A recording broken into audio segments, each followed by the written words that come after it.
आप सभी को जय मसीह। तो आप सभी का स्वागत है इस वीडियो में। तो आज हम पढ़ेंगे नीति वचन। नीति वचन में अधिकतर बातें हमारे ज्ञान बुद्धि की पर आधारित है। ज़्यादातर इसमें बताया गया है कि हमें अपने ज्ञान कैसे बढ़ाना है, अपनी बुद्धि को कैसे बढ़ाना है, परमेश्वर ने हमारी बुद्धि को किस तरह दिया, ये सब चीज़ें नीति वचन में लिखी हुई है। मैंने जहाँ तक कि मैंने पढ़ा और अपने अनुसार में बता रही हूँ। और आज पढ़ेंगे नीति वचन 3 अध्याय का 1 आयत से 35 आयत तक इसमें लिखा हुआ है, लेकिन इसे हम 2 पार्ट में कवर करेंगे। इसे 2 पार्ट हो सकता है इस वीडियो का। तो इसकी हेडिंग है युवकों को सलाह। 1 आयत में लिखा हुआ है, हे मेरे पुत्र, मेरी शिक्षा को ना भूलना, अपने हृदय में मेरी आज्ञाओं को रखे रहना। पहली बात परमेश्वर ने कहा कि हे मेरे पुत्र, यानी हम सबको अपने पुत्र, मेरी शिक्षा को ना भूलना, अपने हृदय में मेरी आज्ञाओं को रखे रहना।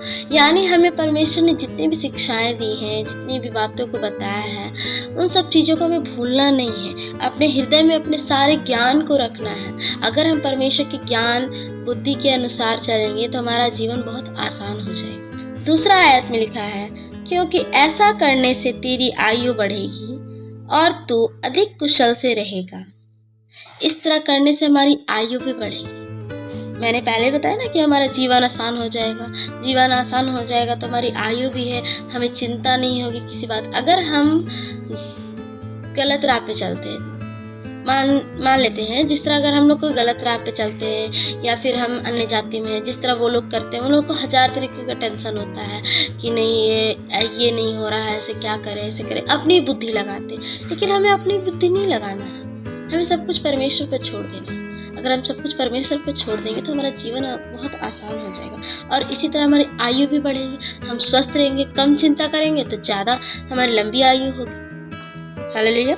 3 आयत में लिखा है, कृपा और सच्चाई तुझसे अलग ना होने पाए, वरन उनको अपने गले का हार बनाना और अपनी हृदय रूपी पट्टी पर लिखना। हालेलुया।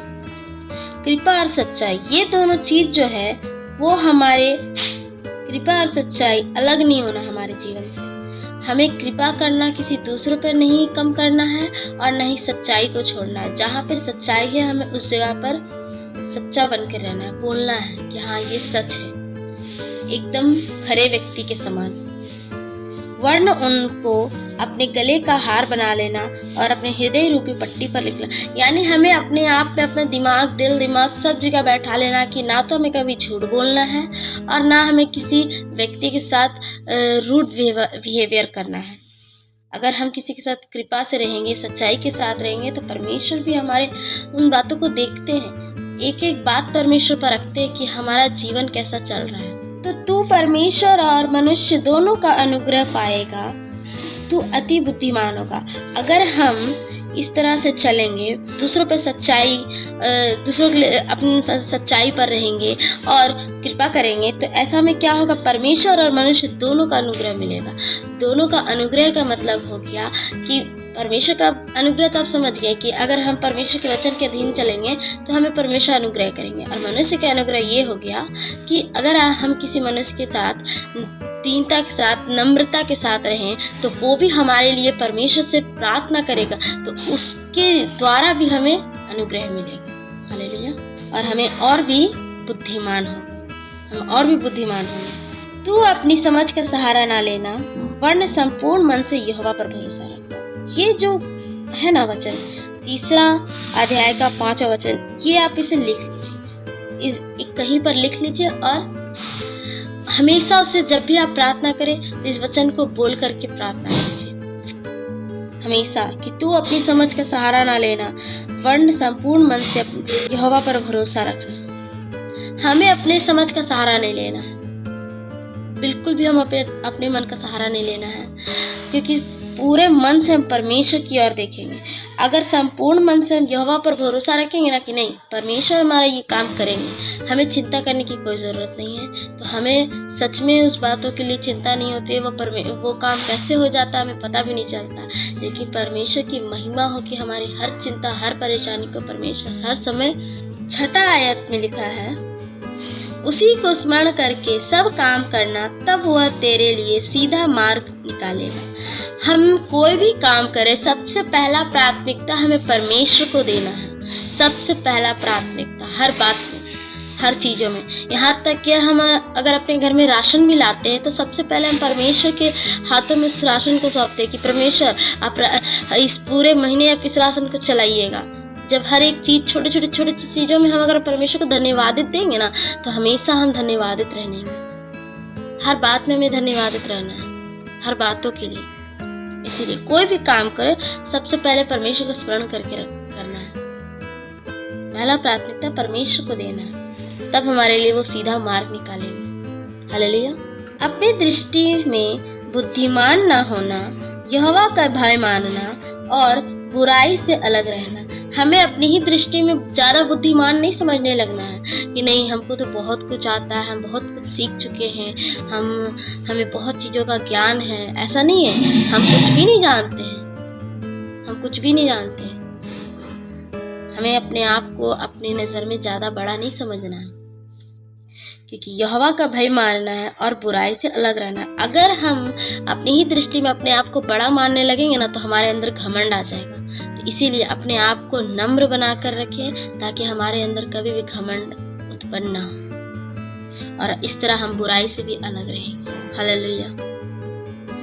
ऐसा करने से तेरा शरीर भला चंगा और तेरी हड्डियां पुष्ट रहेंगी। ऐसा करने से क्या होगा? हम भला रहेंगे, हमारा शरीर भला चंगा रहेगा, हमारी हड्डियां भी पुष्ट रहेंगी, अच्छी रहेंगी, हम स्वस्थ रहेंगे। हालेलुया।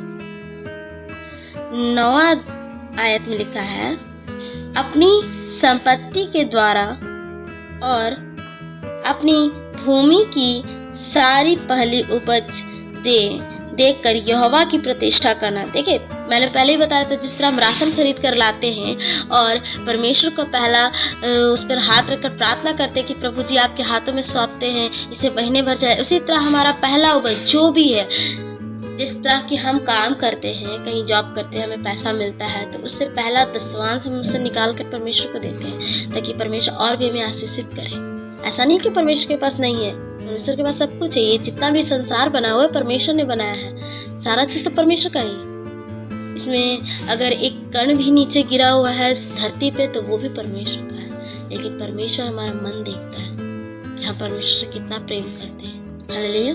इस प्रकार तेरे खत्ते भरे पूरे रहेंगे और तेरे सरकुंडों से नया दाख मधु उमड़ता रहेगा।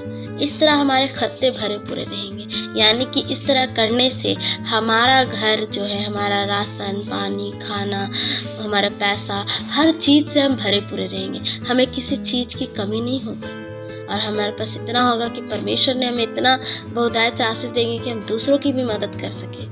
हमारा हमेशा भरा पूरा रहेगा।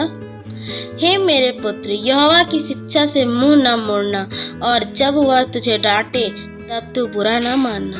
हमें परमेश्वर की शिक्षा से मुंह नहीं मोड़ना। अगर हमसे कोई गलती होती है, उस समय हमें परमेश्वर डांट लगाते हैं। अगर डांट लगाते तो हमें बुरा नहीं मानना है, हमें मुंह नहीं मोड़ना है, क्योंकि गलती हमने किया है तो उसकी दंड भी हम ही को मिलेगी। जब परमेश्वर ने साफ साफ कहा है कि तुम्हें ईर्ष्या नहीं करना है, लड़ाई नहीं करना है, झगड़ा नहीं करना है, अपने पड़ोसियों को अपने समान प्रेम करना है, अगर वो सब चीज़ें हम कर रहे हैं जो परमेश्वर के नज़र में घृणा माना जाता है, अगर वो सारी चीज़ें हम कर रहे हैं, तो हम परमेश्वर के नज़र में हम दंडित ठहरेंगे। इसीलिए हमें इन सब चीज़ नहीं करना है। अगर परमेश्वर में डांट लगा रहे हैं तो हमें बुरा नहीं मानना है। हालेलुया।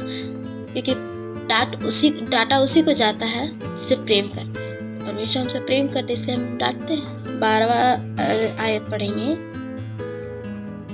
क्योंकि यहोवा जिससे प्रेम रखता है उसको डांटता है, जैसे कि बाप उस बेटे को जिसे वह अधिक चाहता है।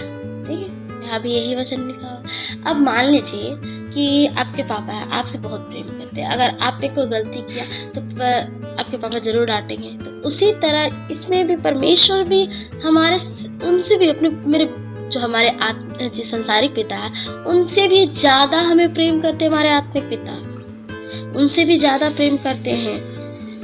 इसीलिए कहते हैं कि क्योंकि यहोवा जिससे प्रेम रखता है उसको डांटता है, जैसे कि आप बाप उस बेटे को जिसे वह अधिक चाहता है। क्या ही धन्य है वह मनुष्य जो बुद्धि पाए और वह मनुष्य जो समझ प्राप्त करे।